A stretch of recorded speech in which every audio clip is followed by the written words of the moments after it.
Wunderkammer de Suso Fandiño es una exposición que se inscribe en una de las líneas programáticas más importantes e incisivas en el contexto gallego del CEGAC. Es una exposición, por tanto, que está dentro del programa de exposiciones de apoyo a artistas de media carrera gallegos, que se inició en 2016 y que con esta exposición culmina su quinta o sexta edición tras la pandemia, que de alguna manera paralizó todos los procesos y alteró la programación. Este proyecto empezó a gestarse realmente en 2018 y junto con el artista Suso Fandiño y con la comisaria Mónica Maneiro hemos estado trabajando desde aquel momento y el proyecto ha ido evolucionando a su manera, como un árbol, como una planta, y ha ido cuajando, por otra parte, un sentido entre la imagen y el discurso que es mucho más interesante de lo que uno podría aparentemente pensar. Cando comezamos a articular este proxecto, partimos dunha obra literaria, en concreto do Museo Imaxinario de André Malraux, que é unha parte principal, digamos, dun texto maior, que é As voces do silencio, que Malraux comezou a escribir no ano 1935, aínda que se publicou por primeira vez no 1952. Parecíanos interesante este texto porque presentaba unha maneira diferente de ver, de achegarse á historia da arte. Unha historia da arte que estaba vista a través da subxetividade, das conexións emocionais, doutro tipo de criterios diferentes á historia dos estilos, que era a historia da arte, digamos, que nos vivimos dende que nos formamos como historiadores, artistas ou como público. Esa historia da arte de Malraux presentaba outra maneira de entender as pezas en relación aos afectos, outra maneira de organizar o noso coñecemento sobre a arte. E cando fixemos isto, decatámonos de que esta idea de Malraux, deste museo imaxinario, tiña moito que ver coa idea das Wunderkammer, esas cámaras de maravillas ou gabinetes de curiosidades que foron o xerme, por unha banda, do coleccionismo e despois do que sería a creación do museo moderno, a partir da Revolución Francesa. Esta Wunderkammer de Suso Fandiño está estructurada en base á idea de que as pezas convivan creando relacións non habituais, dándolle pé ao espectador para realizar a súa propia lectura sobre as obras e establecer a súa propia relación.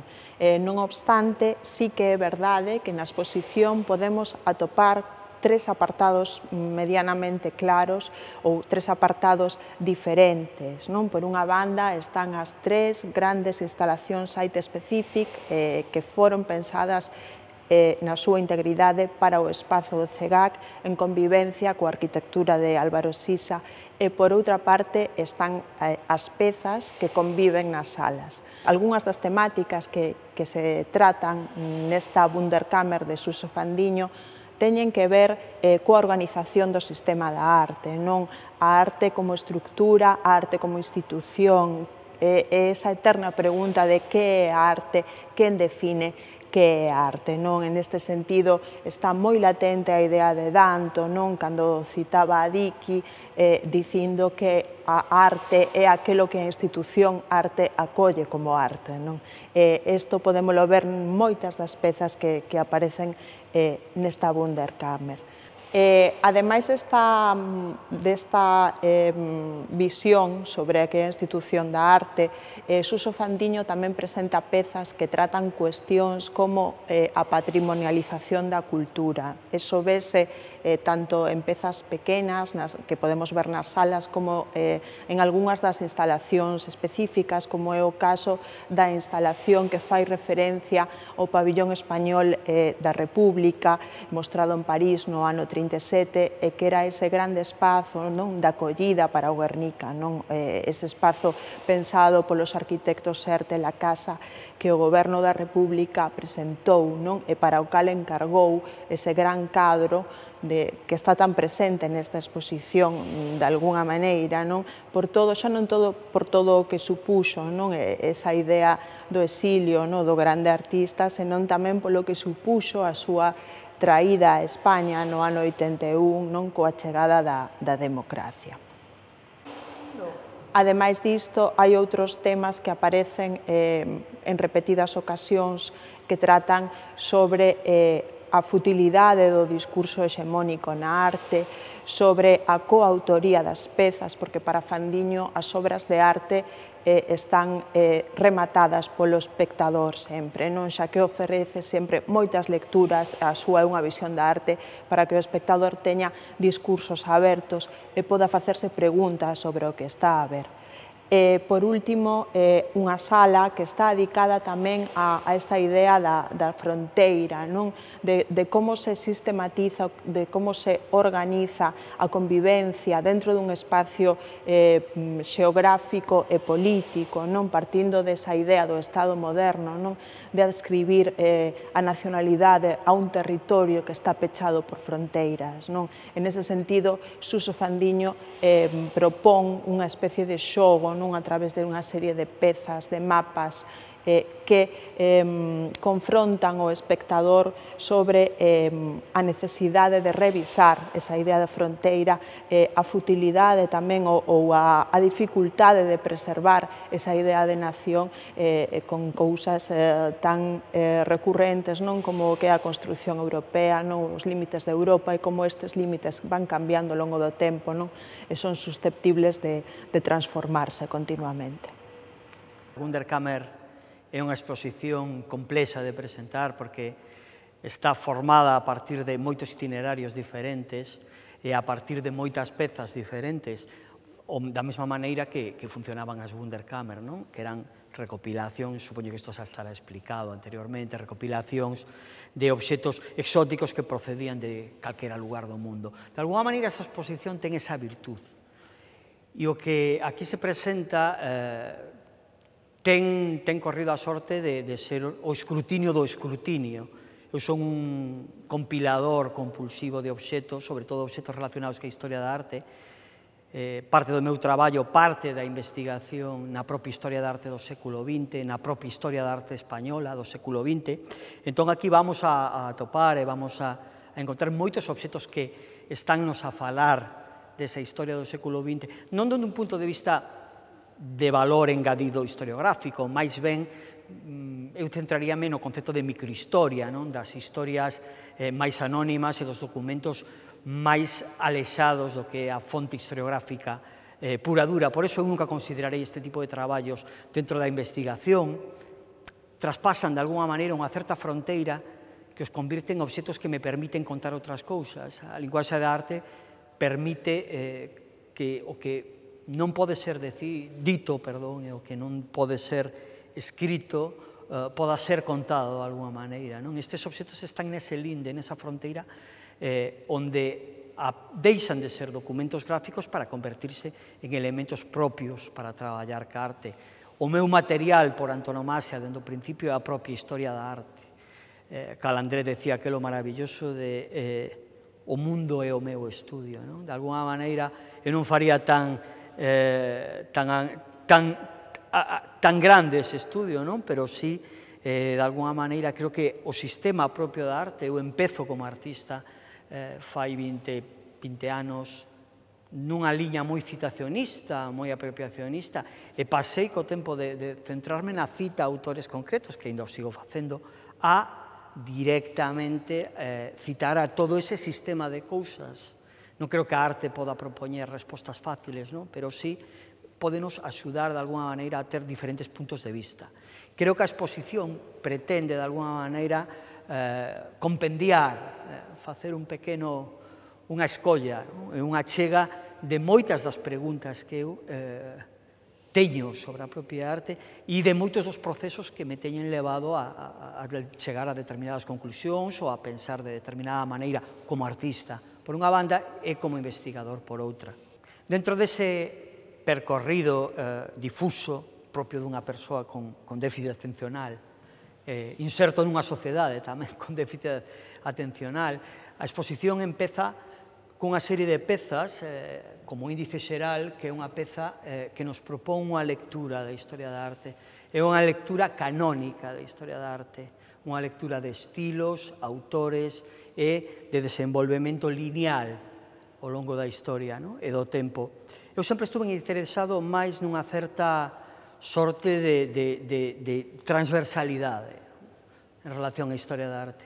O paleolítico foi figurativo, profundamente figurativo. O neolítico foi abstracto. A partir de aí, as cousas, dende o meu punto de vista, non mudaron demasiado. Casi todo parece a repetición, unha serie, penso nas series da Factory, onde os pequenos defectos na impresión serigráfica son os que provocan o ritmo das propias pezas. E, de alguna maneira, iso acontece na historia da arte. De alguna maneira, a historia da arte ten un percorrido que se desenvolve máis en dentes de serra que dunha maneira ascendente ou descendente ou lineal ou unívoca cara a un destino. A fin de contas, a arte ten respondido dende o principio da humanidade, pesas circunstancias sociopolíticas, sociolóxicas e antropolóxicas, ten respondido a cuestións casi sempre derivadas da comunicación.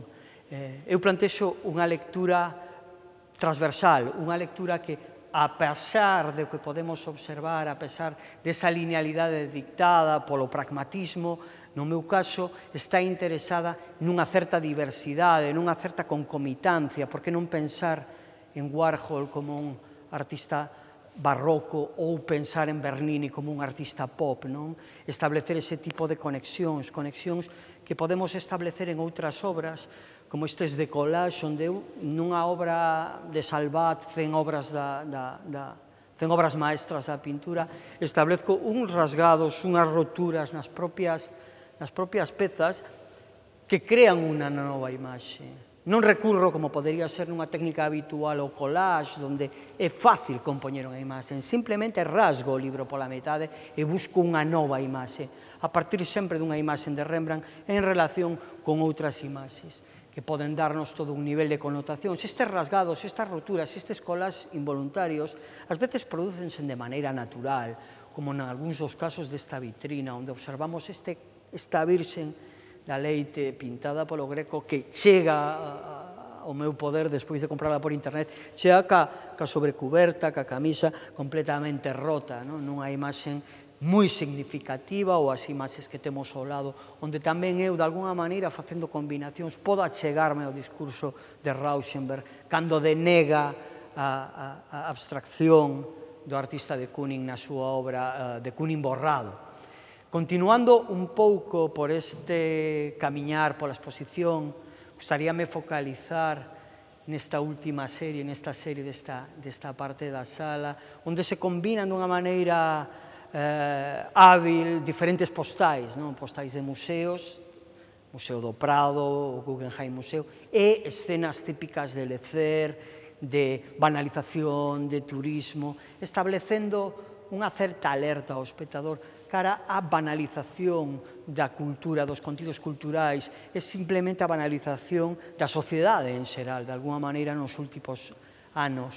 Seguindo nesta mesma liña de aproximación, existen outros collages neste tipo onde eu son moi cuidadoso co meu traballo, non me gusta destrozar unha postal ou destrozar un libro gratuitamente, ten que ter unha razón. Neste caso, se eu podo situar as postais encima dos propios libros, non vou a romper o libro, non vou a romper a postal. Hai unha exposición de cuidado, de tratamento. Por eso, estas pezas podríase decir que máis que colas son ready-made. Por que? Porque son obxetos onde o espectador finalmente crea o significado, o establecer a lectura, e para eso non é necesario que estén encolados ou colocados sobre un marco nunha parede.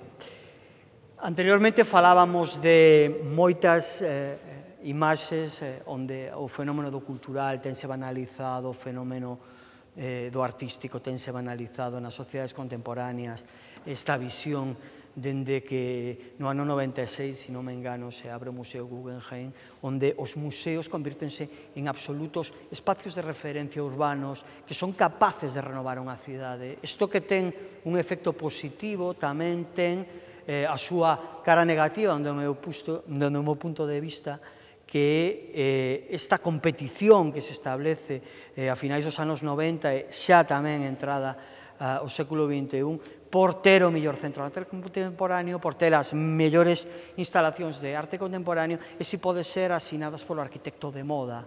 Esta banalización, esta conversión da cultura nun subproducto da acción turística ou política está de alguna maneira detrás destas obras e está de alguna maneira na utilización, na patrimonialización dos obxectos artísticos por parte das institucións e do poder. Esta imaxe casi de arquivo fotográfico para describir un obxecto despois dun asesinato, cando se coloca incluso a medición de baixo desta obra, que é un catálogo dos anos 60, New Painting and Culture, New Spanish Painting and Culture, perdón, onde o fenómeno da arte ponse ao servicio, neste caso, do réxime franquista, establecendo toda unha serie de dialécticas e de concomitancias cunha maneira de entender a representación artística como imaxe de Estado, como vender de algún xeito ou establecer de algún xeito algo que xa está moi estudiado, que son as políticas blandas,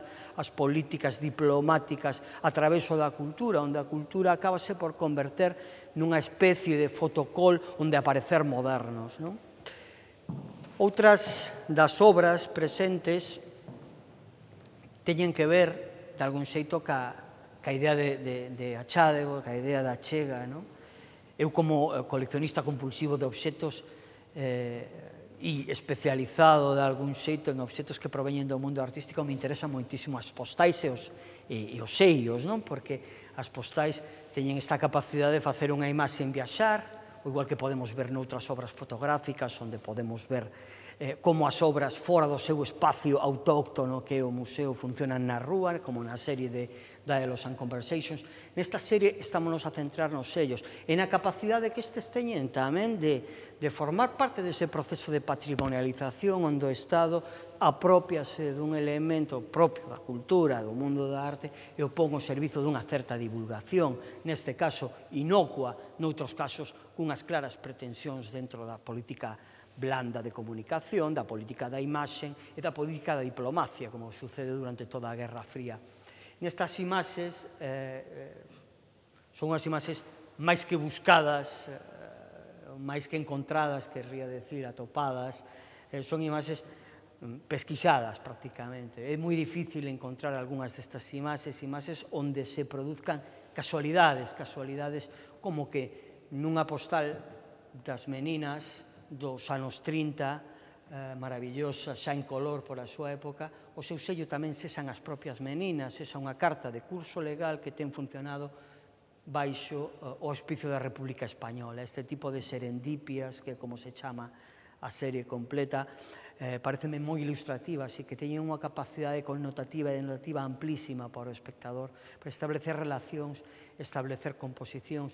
Nalgúns casos, a serendipia, por definirlo de alguma maneira, prodúcese polo efecto que ten esa duplicación nos sellos. En outros casos é simplemente o marcado, é simplemente o sellado o que provoca a maneira de ubicar o sello, como podemos observar neste exemplo.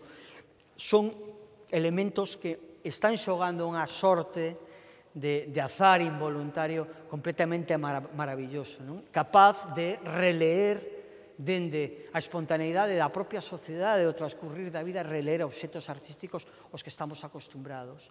Volvo a repetir, de alguna maneira, moi relacionado cas obras fotográficas. É unha simple escolla, isto forma parte dunha serie de 30 fotografías, aquí hai só dúas.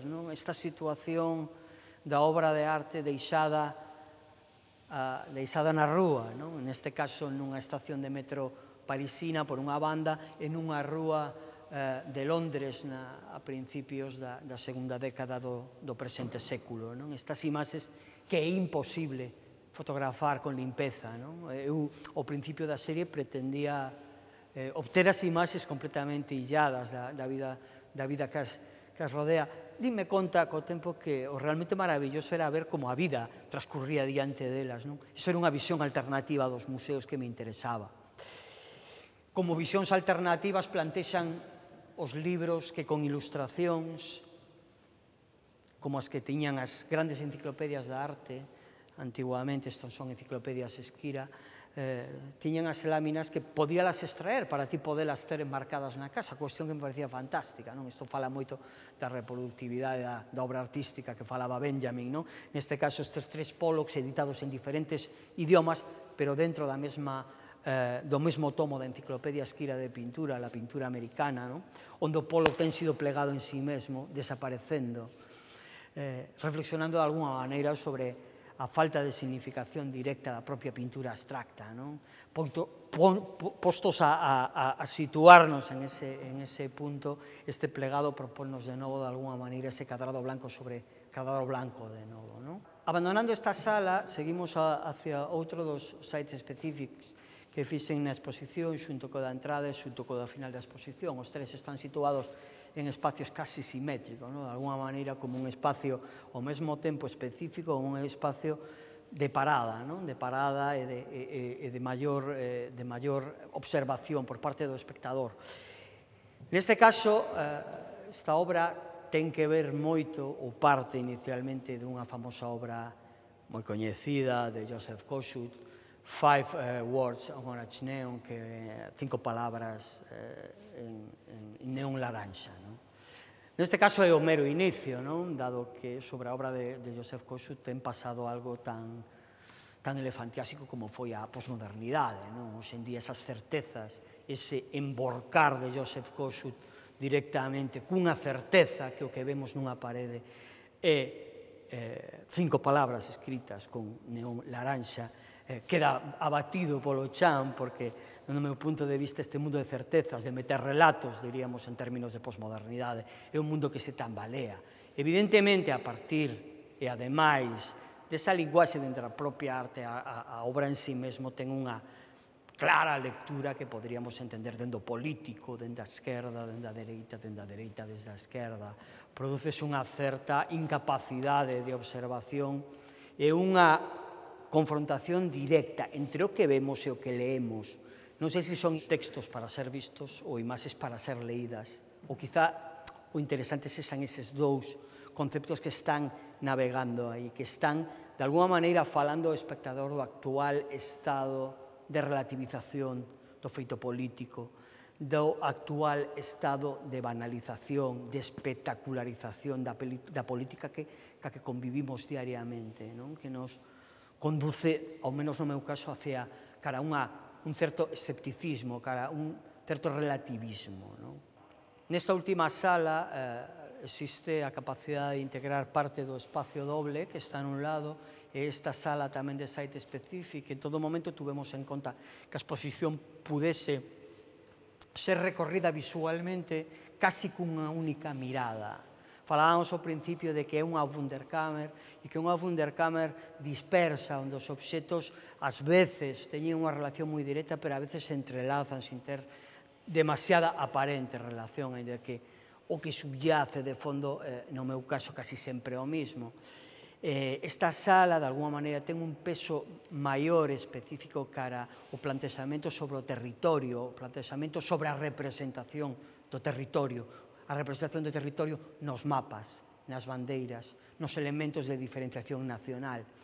Para iso eu utilizo toda unha serie de recursos plásticos que teñen que ver co plegamento, que teñen que ver ca recomposición, que teñen que ver incluso, como en casos destas bandeiras de festa, que ten que ver co azar. Esta é unha peza que eu tiña feito a principios do século, que viña conservada perfectamente, pero por avatares do destino e pola precariedade nos estudios que teño traballado ao longo de toda a miña vida, acabou neste estado lamentable de decoloración e de descomposición do propio papel, que a convertiu, no meu punto de vista, nunha obra moito máis interesante.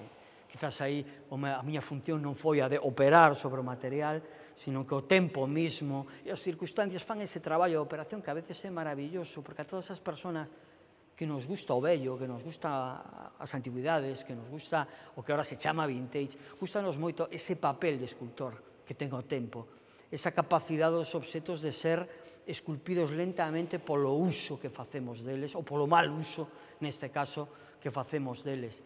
Neste sentido, esta parte da exposición tamén ten que ver moito, igual que toda a exposición, ca miña biografía personal e con algúns elementos que para mí teñen que ver directamente co meu entendemento da xeografía dende neno, como os mapas mudos, os globos terráqueos, os puzzles que poderemos ver máis adiante, onde se compoñen as ideas dos diferentes continentes, pero dende un posicionamento na actualidade que ten que ver máis co político, cunha lectura dende o político e dende unha apertura ao espectador das posibilidades de interpretación da mesma. Empecé a traballar co territorio a partir da crisis dos refuxiados, creo que foi no 2016-17, non estou completamente de acordo. Empecé con unha serie de pezas que tamén forman parte da colección do CEGA, que se chamaban Bo ETC, onde aparecía unha ubicación dentro dunhos mapas de Siria, en pleno conflicto de Siria, que non deixaba de ser o foco que emitía dunha maneira dramática e lamentable para nós, refuxiados en masa cara as nosas illas en Grecia da Unión Europea. Empecé con esas obras e con este pequeno ready-made. Creo que este realmente é un ready-made, non? Si tuviéramos que ser estrictos, que de alguna maneira establece esta analoxía entre o xoguete, unha imaxe bélica que ten sido utilizada en a propaganda, de a apropiación dos símbolos naturales ou dos símbolos das nacións, pero neste caso adecuada a un contexto europeo, onde eu sinto que Europa ás veces, xa non dende un eurocentrismo, que tamén, sino dende unha posición dunha certa legitimidade moral, sitúase como unha especie de illa do tesouro, non? A cal todos queren chegar, a illa do tesouro da Unión Europea, das sociedades do benestar. De alguna maneira, esa idea tamén se traslada na construcción de xeografías imposibles, ca utilización destes mapas. Se trata de mapas mudos dos anos 60, 70, cos que eu aprendi xeografía, e que en moitos casos non nos valerían a día de hoxe para estudiar xeografía, porque o mundo, aínda que non ten cambiado de unha maneira significativa, cambia, está en movimento, como estas rodas, que a min gustame asociar con rodas dentadas, non? Porque casi sempre os cambios que se producen no territorio veñen asociados ou traen, como decía Jorge Luis Borges, detrás de las banderas siempre vienen los ejércitos. Nese sentido, pezas como este outro ready-made, New World Order, reflexiona e recompón esta xeografía, facéndonos que o mundo, o globo terráqueo, este situado ao revés, algo tan sinxelo como darlle unha volta a un pequeno globo terráqueo dos anos 60, provoca toda unha lectura sobre a situación, porque non hai unha maneira de entender o mundo ao dereito ao revés, visto dende a inmensidade, sobre todo do universo, non? Hai unha maneira política de ver o mundo, non? E eu, de alguma maneira, creo a versión contraria, ou a versión incómoda desa maneira de ver o mundo, ou igual que nesta serie de puzzles que antes anunciei levemente, salen reflexados todos os continentes, pero os continentes teñen sido reinterpretados. Non utilizo outras pezas, outros puzzles, simplemente collo a configuración feita do mapa de Europa, por exemplo, ou do mapa de África, e reconfiguro creando unhas novas xeografías imaginarias, onde os países e as nacións se xuntan nunha amalgama diferente, non? É unha especie de volver a unha certa panxea, con todas as comillas, non? Unha panxea que tamén queda claramente reflexada na apreciación de outras obras, como estes mapas troquelados, onde sucede o desaparecer o contido interno do propio mapa e quedar só o reborde. Podemos ver esa superposición destes bellos mapas encontrados nun mercadillo, sucios incluso, que propoñen novas xeografías, ou a metafórica representación de Europa a partir dun puzzle sin facer, non? A propia Caixa fala clara, España, isto aí logo le quella, o propio puzzle fala ben claro, Europa en 1000 pedazos, non? Non di pedazos, di piezas, non? Pero bueno, esa reinterpretación da xeografía tamén está presente nestas dúas pezas, non? Onde os mapas simplemente pléganse en si mesmo, creando unha nova imaxe, non? Neste caso, cando eu recibín estes mapas, eu colecciono mapas, gustame moito, non? Modestamente, tampouco é que teña unha gran colección. Cando recibín estes mapas, os observei, me pareceron fantásticos, pero me pareceu todavía máis fantástica a parte de atrás, por todo este plegado, non? Estes mapas tiñan estado guardados durante moito tempo, ata que eu os abrín, e ese feito, ese desplegado, creou toda unha xeografía de líneas, non? Ás veces tan ilusorias como as propias líneas que dividen os continentes, que dividen os países, que dividen as clases, que dividen as persoas. Por último, nesta sala, gostaríame facer unha pequena referencia a unha peza antigua. Dentro deste Wunderkammer, que é a exposición, a maioría das pezas teñen 5 anos, 4 anos, 3 anos. Hai pezas deste ano, hai pezas do ano pasado. Pero tamén hai 3, 4 pezas insertas dunha maneira moi puntual que son moi antiguas, moi antiguas entre todas as comiñas do mundo, non? Esta peza é unha peza do 2000, se non me engano, bueno, lendo non me engano, seguramente, do 2005. Esta peza reflexionaba un pouco sobre ese cambio de paradigmas que se produce cando entra o século XXI, non? Como o mundo cambia a partir do atentado das Torres Gemelas, esa pérdida de inocencia, esa inocencia onde as nosas xeografías, sobre todo dende Europa e dende Occidente, nos protexían facilmente, non? E as nosas nacións, as nosas consideracións, as nosas certezas non tiñan sido traicionadas, non? Esta imaxe montada, isto si é outro collage, ainda que non é un collage onde un pode pegar directamente papel sobre papel, pero si un pode pegar imaxes dunha película da súa infancia con imaxes dun audio da súa xuventude, creando un novo significado, porque evidentemente Superman está chorando por Lois Lane, non pola caída das Torres Gemelas. Un dos intereses que tiñamos dende un principio era integrar, como dixen anteriormente, todas, de alguna maneira, as grandes pezas xuntas nun único espacio, para que todo convivira como nun auténtico cámara de maravillas, non? Renacentista. Nese sentido, a peza do site específico do doble espacio pódese ver parcialmente desde as salas. Para nós era moi importante esa visión, porque de alguma maneira integraba esa peza non só para unha visión desde abaixo, sino tamén para a visión desde arriba. É unha peza que ata certo punto ten unha mensaxe moi aberta e ten unha doble lectura de descendemento ou de afundimento. Entón, a observación da peza dende arriba ou dende abaixo tiña para nós un gran significado. Mais tarde falaremos un pouco da peza xa dende abaixo para establecer un pouco a que me estou a referir. Para rematar a exposición planexamos esta zona de tránsito, realmente é un pasillo. É un pasillo que moitas veces non ten sido aproveitado en outras exposicións do CEGAC por consideralo un espacio demasiado pequeno, demasiado incómodo, con unha iluminación moi pouco museística. A min non me importou, creo que as miñas pezas non teñen que lucir como dunha maneira especial, porque a súa linguaxe non é unha linguaxe do preciosismo, senón unha linguaxe de conceptos que o espectador ten que finalizar de alguna maneira, igual que leemos un crucigrama con unhas condicións lumínicas lamentables e o podemos resolver, tamén podemos acceder ás pezas dentro dun pasillo, por que non? Sobre todo cando establecemos relacións temporais, que pareceunos moi automático establecer nesta serie que fai unha referencia á chegada do Guernica o 11 de setembro de 1981, fai unha referencia temporal dos espacios mediante esta realización de collage volumétricos, establece a emblematización da obra por unha banda, incluindo o seu primeiro cartel. O Guernica é o cartel por antonomasia. Non sei quen decía que o mellor Guernica era o que tiñamos na casa, como un cartaz. Neste caso, este é o primeiro cartel. Este é un obxecto casi de colección, plegado. Museo dos anos 50, do Rijksmuseum, ao lado dunha imaxen de prensa original que relata a chegada física da obra, convertida polo goberno da UCD no último exiliado, cando a obra nunca pisara o chan español, non podía exiliarse, porque realmente partiu de Francia. Chegou a facer 72.000 kilómetros en diversas exposicións, o cal é prácticamente dar a volta ao mundo varias veces, pero nunca tiña estado en España.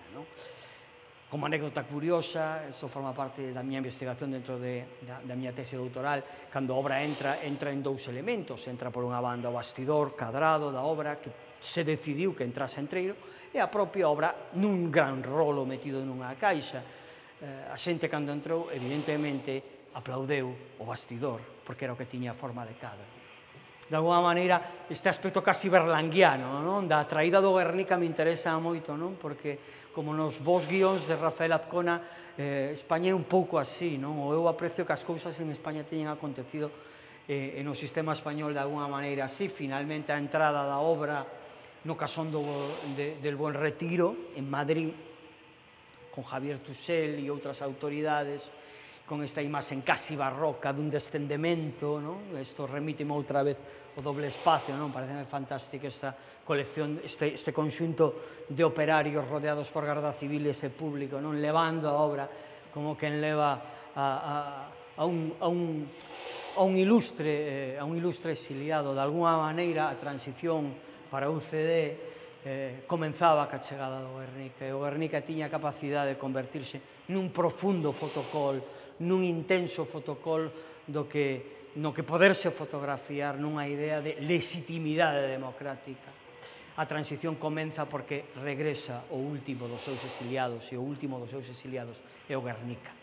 Unha transición que, por outra parte, pode ser leído dende Tempestad, non? En un momento como nesta obra onde reproduzco unha serie de libros que sempre é o mesmo libro, non? Pero que a súa cuberta traseira, ao repetirse, crea unha certa idea de continuidade na paisaxe, unha paisaxe de tempestade, moi similar á paisaxe de tempestade que foron os finais dos 70, non? Para a historia de España.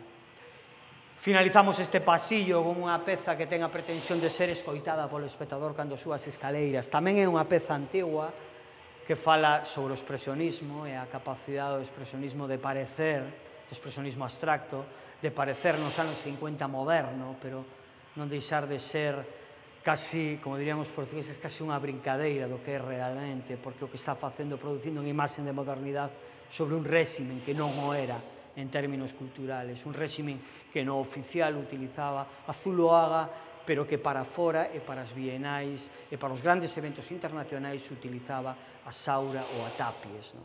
Para finalizar o pasillo, temos disposto unha serie de peepholes. Detrás desta idea está a idea de observación e de observador.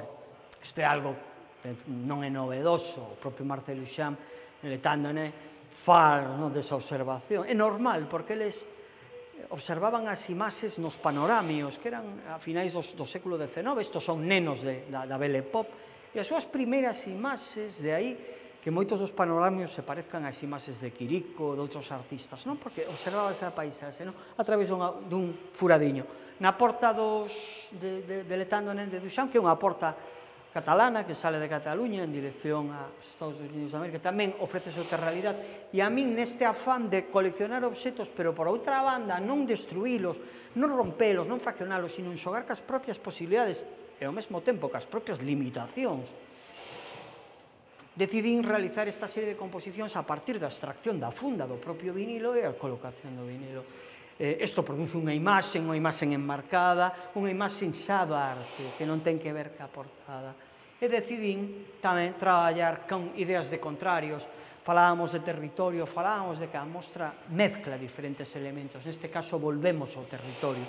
E volvemos a un territorio habitado pola orden dos exércitos, como podemos ver en algunhas das imaxes, e habitada pola desorden do lecer, polo desorden do ocio, polo desorden da desocupación. A desocupación, o arbitrario das sombrillas das praias e a ubicación colocada das bandeiras, non? Novamente, o exército ordenado e novamente esta imaxe do turístico que sempre está moi presente na miña obra, a imaxe da cultura como elemento banalizado en favor dunha idea de atracción turística, industrial, etc. Decidimos finalmente, eu desta serie de vinilos tiño feitos 100 e pico, non? Tiña moitos, foi moi difícil escoller con cales que quedaba. Quedoume moita mágoa de non poder elegir toda unha serie que teño de historia da arte, non? Feito con portadas de discos de vinilo de historia da arte, feitos fundamentalmente para a música clásica. A música clásica adoita a ter portadas de cadros famosos, non? Entón, resultoume moi fácil encontrar unha imaxe que contrastase esta imaxe de Bruegel e esta paisaxe de Constable, por outra parte, propoñéndonos un entorno idílico e, por outra parte, un entorno austero con este corvo que vixía dende arriba, non? Cunha un certo aire sinistro, non? Para finalizar, cunha peza que fala tamén de outro elemento obsoleto, que son as cerillas, cada vez utilizanse menos, cada vez a xente fuma menos. Con esta colección de cerillas completa, a colección completa dos anos 50, onde se representan diferentes bandeiras de diferentes países, incluso podemos ver a Alemania occidental, o sea, é anterior ao século XXI e polos mediados do século XX. Atraíame profundamente a idea de facer unha peza onde as cerillas fosen bandeiras, non? De alguna maneira ten que ver un pouco con esta idea de territorio, con esta idea de división do territorio, ás veces, de conflicto, de loita, de identidade, etc. Ben, para finalizar a exposición, fixemos esta intervención no Espacio Doble. O Espacio Doble é un espacio paradigmático para nós, para a miña xeración de artistas. Nos criámonos de alguna maneira baixo as ubres deste museo, non? E xunto ca apertura da Facultade de Belas Artes, que é contemporánea, casi no tempo, anos 90, non? Para nós, durante todo o primeiro período, este espacio era un espacio máxico, porque era o espacio das intervencións, casi era como unha especie de libro de texto. Entón, para min era moi especial este espacio de facer algún tipo de obra onde, de alguna maneira, pudese compendiar algunhas das miñas teimas e dos meus temas e dos meus intereses, entendendo a arte como unha maneira de mellorar as preguntas. O que aquí vemos é unha reproducción fidedigna a escala 1:1 de parte do pabellón español feito en 1937 para a Exposición Internacional de París, feito polo Goberno da República Española, en pleno conflicto da Guerra Civil Española, e que funciona dende unha perspectiva política, evidentemente, como elemento de propaganda, pero porque, por outra banda, é un paso fundamental dentro da historia da arte e do sistema da arte español, porque a aparición do Guernica. O Guernica faise especificamente para esta exposición. O edificio é diseñado por Josep Lluís Sert e Luis Lacasa, introdúcense obra de outros autores, entre os que destacaríamos Alberto, Miró, etc. Convírtese nun elemento emblemático que representa a España republicana nese momento. É un elemento que ese pabellón español vai aparecendo ao longo da historia da España e vai sendo reivindicado por diferentes situacións dentro do político, dende o final do franquismo, dende os primeiros gobernos democráticos, dende os gobernos de Felipe González durante os anos 80, como un elemento de legitimidade, de hexemonía. Gustoume, por tanto, reproducir esta parte tan, vamos a decir, tan visual, tan cercana ao mundo da sinaléctica, moi sinxelo, que aparecía deste xeito e poñía España en francés. Na parte superior poñía España en castelán, pero a parte superior, por cuestións de escala, sae fora do propio museo. Esta é unha imaxe que se afunde, é un elemento arquitectónico que se afunde, pero ao mesmo tempo tamén ten a capacidade, se observamos desde arriba, por eso esa dualidade da mirada do espectador, de emerxer, plantexando unha dúda incómoda, especialmente no momento político actual. A miña maneira de entender as obras parte de intentar ser todo máis contrario á dogmática da propaganda, que é unívoca no seu linguaxe. A propaganda é unha certa sinaléctica ideolóxica. Eu pretendo ser todo o contrario, pretendo lanzar unha serie de argumentos que abran unha serie de debates, lanzar unha serie de imaxes que teñan a capacidade de comunicar o que non pode ser escrito, o que non pode ser dito, o que pode ser amosado simplemente con imaxes e con obxetos. O resultado, un elemento ambiguo, un elemento incómodo, un elemento que podría ser dende unha rotonda olvidada nun pobo da España profunda ata un motel o cartel dun motel, polo que ten pasado o tempo, tan asociado con esta imaxe do turístico, desa España que nos anos 60 aparece co desarrollismo e con toda esta idea dunha España xa en color, ata certo punto, dende unha propaganda, dende unha maneira de entender xa a comunicación, unha imaxe de España comunicada, xa nese momento comunicada en términos dunha felicidade completamente creada ad hoc para justificar a existencia do propio réxime. Neste sentido, a imaxe parte da percepción do propio espacio específico onde se ubicou a obra. A obra arquitectónica de Josep Lluís Sert ubícase nun lugar concreto en París que todavía existe, que se pode visitar, e tuvo unha das virtudes do arquitecto foi a de integrar os árboles dentro do propio edificio. No auditorio había un árbol que estaba dentro. Incluso o pabellón inteiro foi trasladado 20 metros cara adentro, perdendo toda a visibilidade que podía ter en relación cos pabellóns grandes como o alemán e o soviético nese momento enfrentados, creando xa como unha especie de augurio do que sería a Segunda Guerra Mundial. O pabellón español estaba cara adentro, era pequeno, o pabellón da República, era un pabellón que casi non podíamos observar, por culpa dun par de árbores. Ese par de árbores que podían ter no momento, seguindo as fotografías, este grosor, non creo que fosen moito máis grosos que isto. Hoxendía son grandes árboles, e son estes árboles que ao medrar demais e estar demasiado achegados á aceira, son quen de romper a aceira, son quen de xerar unha torsión e levantar esa obra do home sobre a naturaleza que é a aceira. Parece unha imaxe con unha potencia increíble. Nese momento non decidín que iba a facer esta reproducción, pero si esa imaxe estuvo presente en moitas obras paralelas e cando finalmente tuvemos que barallar a idea de como intervir o doble espacio e de alguna maneira sumarizar, de alguna maneira resumir parte dos elementos que están presentes na exposición, nos pareceu, tanto a Mónica como a min, dunha grande sucerencia e dunha grande capacidade de provocar lenguaxe, dunha grande capacidade de provocar comunicación no espectador, como obxecto pola súa monumentalidade, como instalación pola súa capacidade de invadir todo o espacio expositivo e como obxecto cargado de connotación e de denotación e cargado, sobre todo, de posibilidade de traducción a cada un dos espectadores que a vexa. Para finalizar este percorrido moi rápido, moi sumario sobre a exposición, imos a finalizala polo principio, porque realmente este é o primeiro que se encontra o espectador.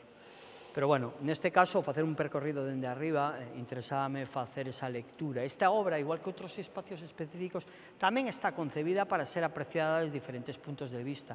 Está pensada, evidentemente, para funcionar no hall como recibidor, de alguna maneira, como primeira gran cuestión, pero tamén está pensada para poderse ver dende a altura, dende unha posición en altura, como acontecía co espacio doble. Neste caso, as escaleiras proporcionan unha segunda visión desta conexión de puntos. Isto non deixa de ser un xogo infantil.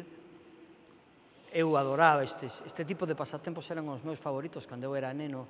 Iba rapidamente nas revistas a buscar onde estaban, pola capacidade de proyección que tiñan. Ao principio era moi neno, evidentemente, hoxe en día os veses son el patito, la casita, estas cousas non tan sinxelas, pero cando un é neno é realmente maravilloso poder dibuixar sin esforzo unha forma que xurde dun montón de números amoreados.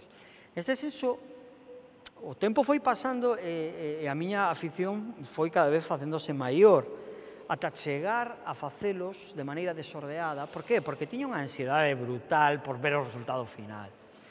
Desa maneira, esta peza e esta gran peza feita detrás ten esa capacidade de presentarnos a exposición e presentarnos a propia arte como un linguaxe capaz de facernos proxectar, capaz de facernos ver, capaz de facernos e de comunicarnos unha nova perspectiva das cousas e do mundo e do tempo no que vivimos.